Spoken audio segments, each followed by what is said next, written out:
Assalamualaikum warahmatullahi wabarakatuh. Selamat siang, sore, atau malam. Kembali lagi di channel Missing Link Story. Dalam video ini saya akan meneruskan materi tentang Dark Age. Bagi kalian yang belum menonton video yang sebelumnya, kalian bisa tonton link yang ada di deskripsi atau yang ada di pojok kanan atas. Daripada berlama-lama, mari mulai saja penjelasannya. Baik, hari ini kita akan menjelaskan tentang cerita di balik Dark Age. Yang pertama ada penyakit yang dianggap gangguan supranatural.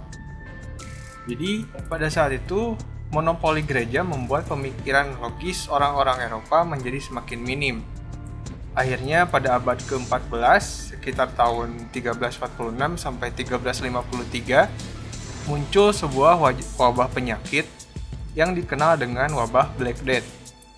Black Death membunuh antara sepertiga dan setengah populasi dari orang-orang Eropa. Tentu saja, orang-orang pada zaman itu belum tahu apa yang menyebabkan wabah tersebut dan bagaimana cara menghindarinya. Selama ribuan tahun, tidak ada penyakit epidemi. Namun ketika orang-orang mulai tinggal di kota, infeksi bisa menyebar dengan lebih mudah. Ketika pedagang dan tentara melakukan perjalanan dari kota ke kota, mereka membawa bakteri dan virus bersama mereka dan menyebarkan infeksi ke populasi yang baru. Anak-anak dalam bahaya terbesar karena hingga abad ke-19, 50% anak-anak meninggal sebelum usia 5 tahun. Fanatisme dan semangat akan religi berkembang terutama di Eropa. Karena maut hitam tersebut, beberapa kelompok masyarakat Eropa menyerang kelompok tertentu, seperti orang Yahudi, biarawan, orang asing, pengemis, dan peziarah. Mereka mengira bahwa dengan menjauhkan orang-orang tersebut akan mengatasi masalah wabah, pengidap penyakit kusta, dan orang-orang yang memiliki kelainan kulit atau memiliki jerawat yang parah biasanya akan dikucilkan. Isu lain yang berkembang di Eropa adalah menuduh bahwa orang-orang Yahudi sengaja mencemari sumur untuk menyebarkan wabah tersebut. Akibat adanya banyak serangan terhadap masyarakat Yahudi, pada bulan Agustus tahun 49, komunitas Yahudi di Mainz dan Cologne dimusnahkan. Sebelumnya pada bulan Februari, penduduk Strasbourg membunuh 2.000 penduduk Yahudi untuk alasan yang sama. Hingga tahun 1351, 60 komunitas besar dan 150 komunitas kecil Yahudi telah dimusnahkan. Secara ilmiah, Black Death diyakini sebagai akibat dari wabah yang disebabkan oleh bakteri Yersinia pestis. Bakteri tersebut kemungkinan ditularkan dari tikus ke manusia melalui gigitan kutu yang terinfeksi. Lalu yang kedua ada isu vampir atau Dracula dan manusia serigala. Isu vampir sebenarnya merupakan kurangnya pengetahuan mengenai proses pembusukan dan penguraian mayat. Pada proses dekomposisi mayat, gas yang membengkak di tubuh akan mengalirkan darah keluar dari mulut, yang memungkinkan mayat akan tampak seperti baru saja hidup dan mengonsumsi atau menghisap darah. Hal tersebut diketahui karena kuburan sering dibuka kembali selama wabah untuk memasukkan korban lain. Atau dengan mudahnya, maksudnya adalah membuat kuburan massal di suatu wilayah. Jadi satu kuburan digunakan untuk beberapa orang. Sedangkan isu manusia serigala sebenarnya merupakan penyakit mental yang disebut likantrofi, yang pengidapnya percaya bahwa dirinya telah berubah menjadi binatang dan berperilaku sesuai binatang tersebut. Penyakit ini kadang-kadang disebut sebagai likantrofi klinis. Untuk membedakannya dari penggunaannya dalam legenda, meskipun asal-usul kata ini adalah sebuah istilah transformasi manusia serigala. Likantrofi digunakan dalam pengertian ini untuk hewan jenis apapun, jadi tidak harus serigala. Yang ketiga ada peperangan yang tiada henti.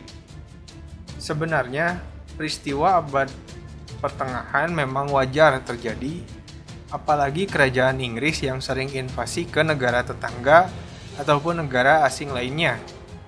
Motifnya yaitu untuk memperluas wilayah suatu negara. Selain peperangan kecil, di abad tersebut juga terjadi perang masif, contohnya Perang Salib, yaitu perang agama di Asia Barat dan Eropa, antara abad ke-11 sampai abad ke-17. Disokong dan ada kalanya diarahkan oleh gereja Katolik. Perang Salib berbeda dari konflik-konflik keagamaan lainnya karena orang-orang yang ikut serta dalam perang ini meyakini perjuangan mereka sebagai balas atau ampunan dosa yang sudah mereka akui. Perang lain yang terjadi pada abad tersebut antara lain perang sipil di Kerajaan Georgia, konflik Inggris-Prancis, hingga pertempuran Heldaler.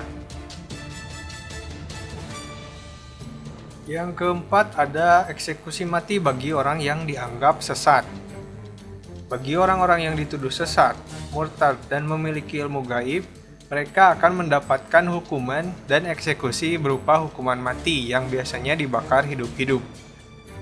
Dicatat dalam histori, hukuman jenis ini sudah dipraktikkan di Eropa sejak zaman kegelapan hingga abad pertengahan. Inggris dan Prancis merupakan negara di Eropa yang di abad pertengahan sangat sering menerapkan hukuman di tengah-tengah publik. Hal tersebut dilakukan untuk memberikan efek jera dan ketakutan masyarakat terhadap kerajaan dan pemimpin keagamaan yang berpengaruh.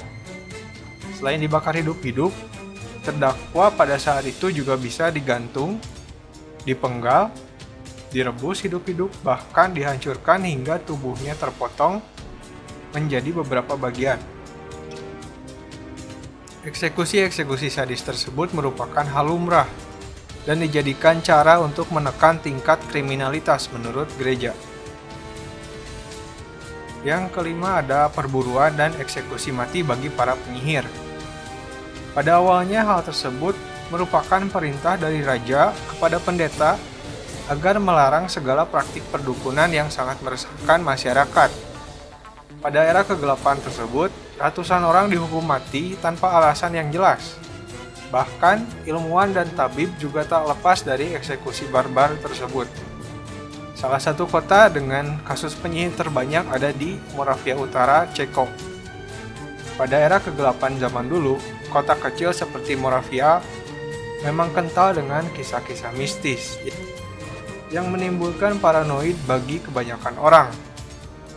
Tragisnya, pengadilan seolah memberi ruang seluas-luasnya bagi warga yang secara rutin menangkap orang-orang yang diduga sebagai dukun. Selain di Ceko, di Prancis pun terjadi perburuan penyihir sekitar tahun 1300-an. Kisah-kisah perburuan dan eksekusi penyihir di Prancis secara umum tercatat dengan baik dan masih bisa ditelusuri hingga kini. Alasan klasik masih menjadi penyebab utama di balik hukuman mati. Mulai dari kebencian, kefanatikan, ketidakpahaman akan sains, dan hingga rumor yang penuh dengan mitos, semua menjadi dasar hukum untuk membunuh dukun atau tukang sihir. Masa kegelapan sangat kelam bagi orang-orang Eropa yang masih berpikiran logis. Bahkan nasib ilmuwan yang hidup di zaman kegelapan juga tak kalah menyedihkan.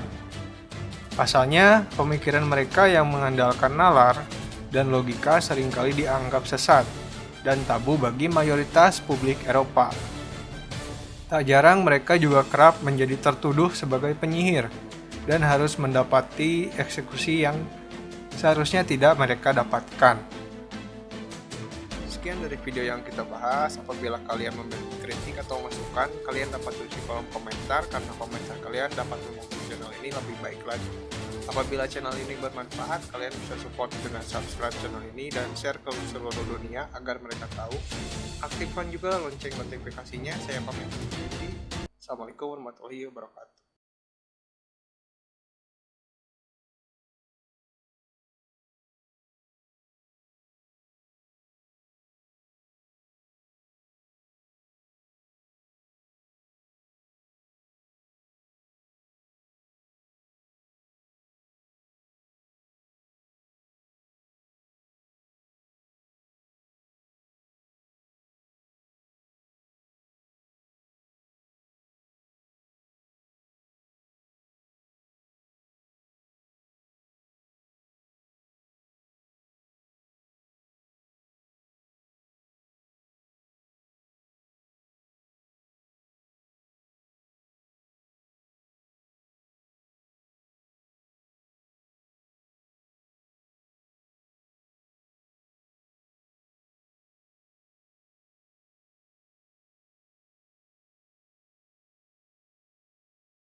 Assalamualaikum warahmatullahi wabarakatuh. Selamat siang, sore, atau malam. Kembali lagi di channel Missing Link History. Dalam video ini saya akan meneruskan materi tentang Dark Age. Bagi kalian yang belum menonton video yang sebelumnya, kalian bisa tonton link yang ada di deskripsi atau yang ada di pojok kanan atas. Daripada berlama-lama, mari mulai saja penjelasannya.